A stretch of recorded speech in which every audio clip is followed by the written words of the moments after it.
میں نیکی کی دعوت کی دھوم میں مچاؤں، عطا ایسا کر حوصلہ یا الہی۔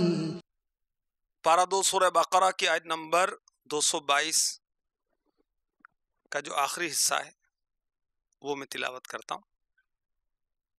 ان اللہ یحب التوابین ویحب المتطہرین۔ ترجمہ کنز الایمان، بے شک اللہ پسند کرتا ہے بہت توبہ کرنے والوں کو اور پسند رکھتا ہے ستھروں کو۔ اللہ بہت پاک ہونے والوں کو پسند فرماتا ہے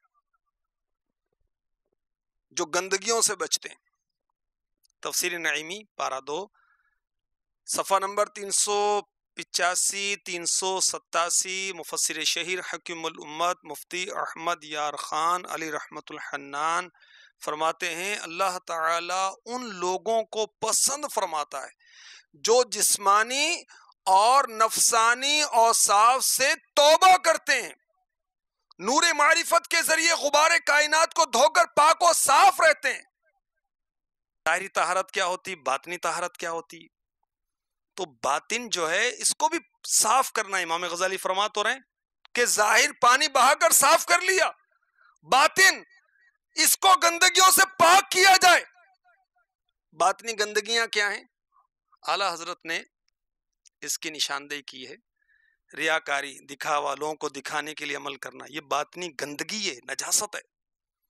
عجب، خود پسندی، حسد، کینہ، تکبر، حب مدح یعنی تعریف کی خواہش، حب جاہ عزت کی خواہش، محبت دنیا، طلب شہرت، تعظیم امراء مالداروں کی تعظیم کرنا، تحقیر مساکین غریبوں کو گھٹیا جاننا، کمتر جاننا، ان کو حقیر جاننا، اتباع شہوت، کفران نعم یعنی ناشکری، حرص، بخل، طول عمل، لمبی امیدیں باندھنا، سوء ظن بدگمانی کرنا، عناد حق حق سے دشمنی کرنا، اصرار باطل، مکر، غدر یعنی دھوکہ، خیانت، غفلت، قسوت یعنی سختی، طمع، تملق خوشامد، چاپلوسی، اعتماد خلق مخلوق پر اعتماد کرنا، نسیان خالق خالق عز و جل کو بھول جانا، نسیان موت موت کو بھول جانا، جرت علی اللہ نفاق، اتباع شیطان بندگی نفس،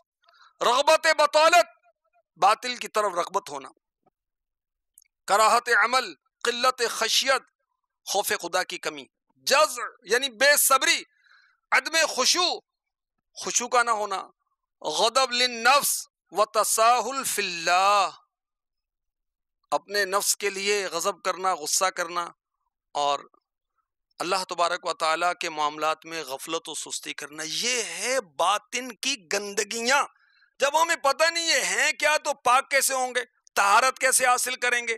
ظاہری طور پر تو نہا لیا، دھو لیا، تیل ڈال لیا، کنگا کر لیا، عطر لگا لیا، جس نے لگایا، سب یہ بھی نہیں کرتے، پیسٹ کر لیا، جس کو توفیق ہوئی اس نے مسواک کی اور اپنے نمازوں کا ثواب بڑھایا، منہ کی صفائی حاصل کی، فرشتوں کی دعائیں ملیں گی، سبحان اللہ، دانت مضبوط ہوں گے، مسوڑے مضبوط ہوں گے، معدہ مضبوط ہوگا، درد سر جائے گا، پیٹھ مضبوط ہوگی، مسواک کی تو کیا بات ہے۔